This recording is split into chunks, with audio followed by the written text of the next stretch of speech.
Hi, welcome to Platform Mastery. In this video, I will show you how to add member on Figjam.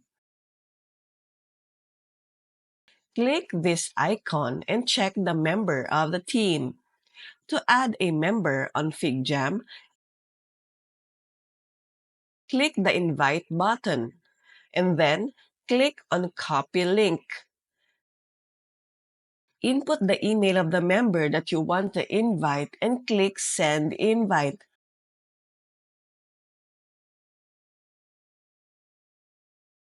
Go here and click the member button to check that you have added a member to Figjam. You can also put assignment in every member by clicking the arrow down in the account of your member.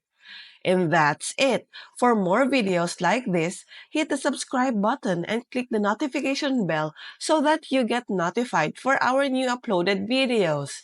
See you next time!